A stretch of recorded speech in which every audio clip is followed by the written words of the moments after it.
Hello मेरे प्यारे viewers, कैसे हैं आप सभी लोग। आशा करती हूँ आप सभी लोग अच्छे होंगे। कहानी के लिए मेरे चैनल को सब्सक्राइब कीजिए, कहानी को लाइक और शेयर ज़रूर कीजिएगा और कहानी कैसी लगी प्लीज़ कमेंट बॉक्स में ज़रूर बताइएगा। कहानी को लेकर कोई भी राय या सुझाव हो वो भी कमेंट बॉक्स में ज़रूर दीजिएगा। तो शुरू करते हैं आज की अपनी कहानी।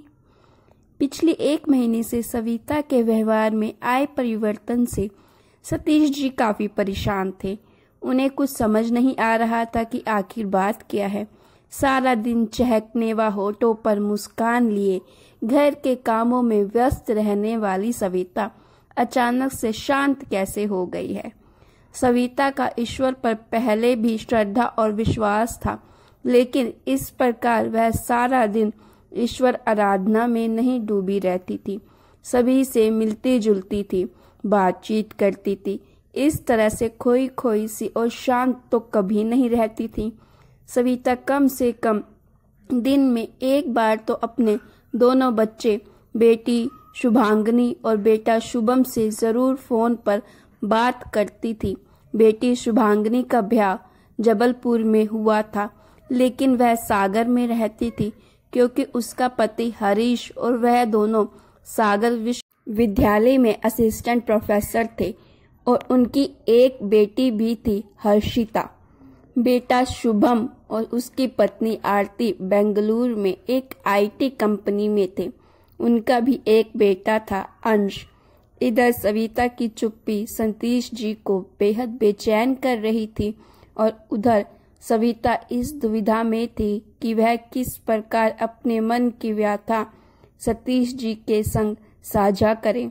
सविता नहीं चाहती थी कि वह सतीश जी को उस सच्चाई से अवगत कराए जिसे सुनकर उन्हें दुख हो या उसके मन को ठेस पहुंची। सविता असमंजस में पड़ गई थी कि वह सतीश जी से कैसे कहे कि जिन बच्चों पर वह अपनी जान छिड़कती थी, उनके एक फ़ोन कॉल पर वह सब कुछ छोड़ छाड़ कर उनके पास दौड़ी चली जाती थी। आज उन्हीं बच्चों को अपने ही माता पिता की उपस्थिति खलने लगी है। उनके प्यार और दुलार को वो सिरदर्द समझते हैं। सविता अक्सर सतीश जी को अकेला छोड़कर कई दिनों के लिए अपने बेटे या फिर बेटी के पास उनके बच्चों को संभालने के लिए चली जाया करती थी और सतीश जी का भी कभी मना नहीं करते थे। भले ही सविता की अनुपस्थिति में उनका काम बढ़ जाता था, ऑफिस के साथ ही साथ घर का भी काम उनके सिर पर आ जाता था। सविता के बेटा बहू व बेटी दामाद दोनों वर्किंग थे और उन्हें जब भी सविता की मदद की आवश्यकता पड़ती, बेटा बेटी अपनी अपनी ज़रूरतों के हिसाब से सविता को अपने पास बुला लिया करते थे। पिछले महीने जब सतीश जी सेवानिवृत्त हुए थे तो पूरा परिवार इकट्ठा हुआ था। बेटा, बहू, बेटी, दामाद और उनके बच्चे सभी आए थे।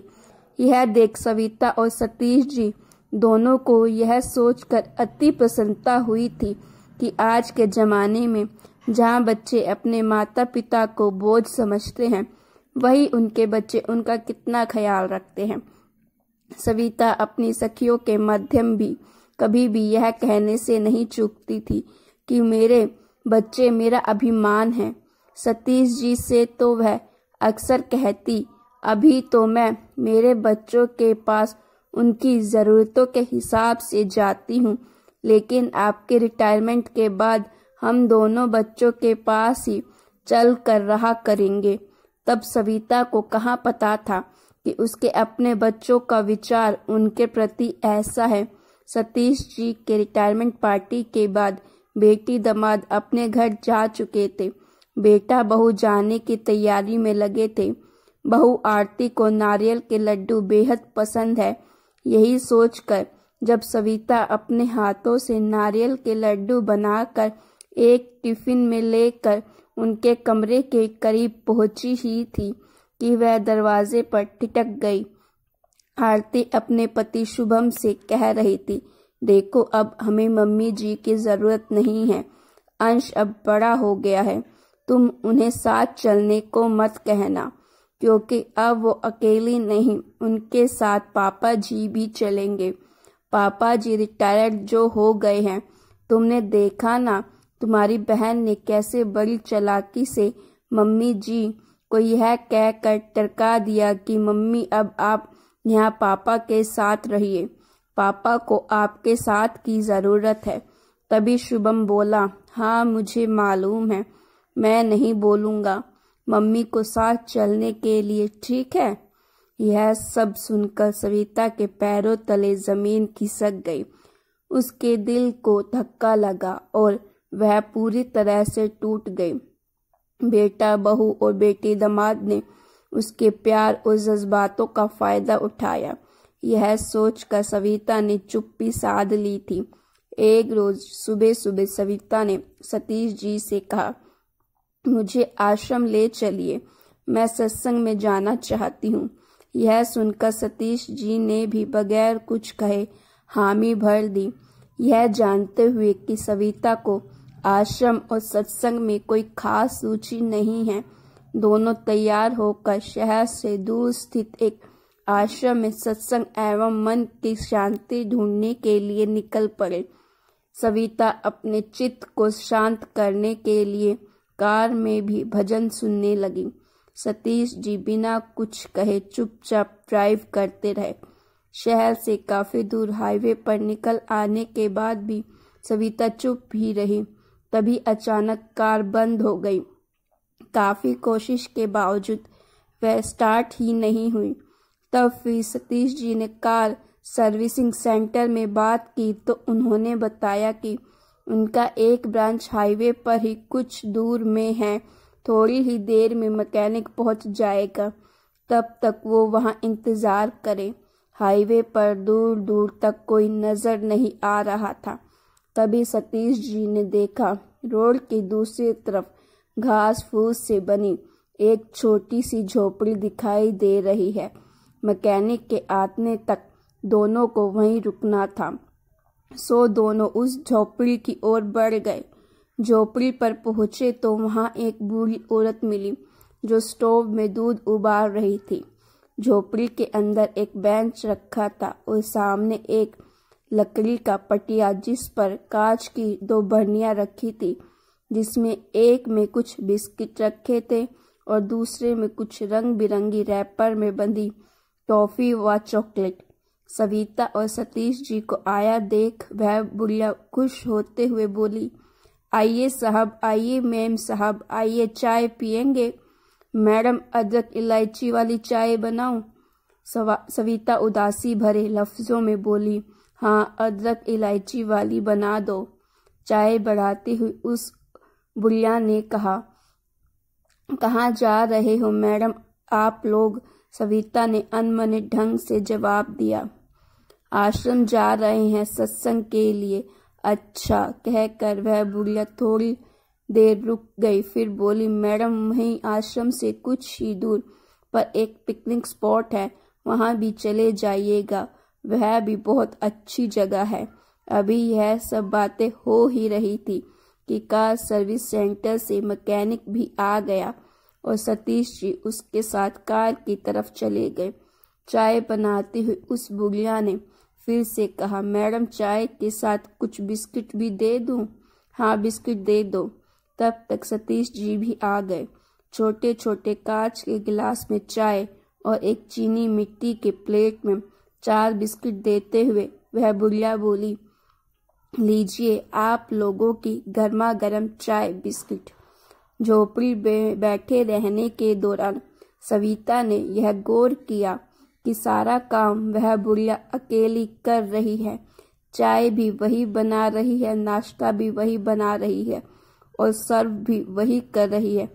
केवल बर्तन उठाने व मांजने धोने के लिए ही उसने एक लड़का रख रखा है। इतना सारा काम करने के बावजूद उसके माथे पर जरा सी भी शिकन नहीं है। ऊपर से उसके चेहरे पर आए पसीने की बूंद उसके चेहरे के संग चमक रही थी। यह देख सविता चाय का घूंट लेते हुए बोली, तुम अपना सारा काम अकेले ही कर रही हो? तुम्हारा कोई नहीं है क्या? इस पर वह मुस्कुराती हुई बोली, मैडम, सड़क के उस तरफ एक बस्ती है जहाँ मेरा पूरा कुनबा रहता है। मेरे 4 बच्चे हैं, 2 लड़का 2 लड़की, सबकी शादी हो गई है और उन सबके बच्चे भी हैं। सभी बच्चे मेरी ही गोद में पले बड़े हैं, पर आज किसी को भी मेरी ज़रूरत नहीं है। पति को गुजरे भी जमाना हो गया है।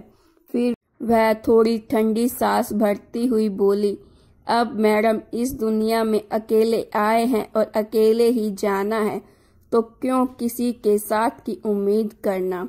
अब बच्चों को मेरे साथ रहना पसंद नहीं तो ना सही, मैं क्यों इसका गम मनाऊं और इस बात पर रोऊं।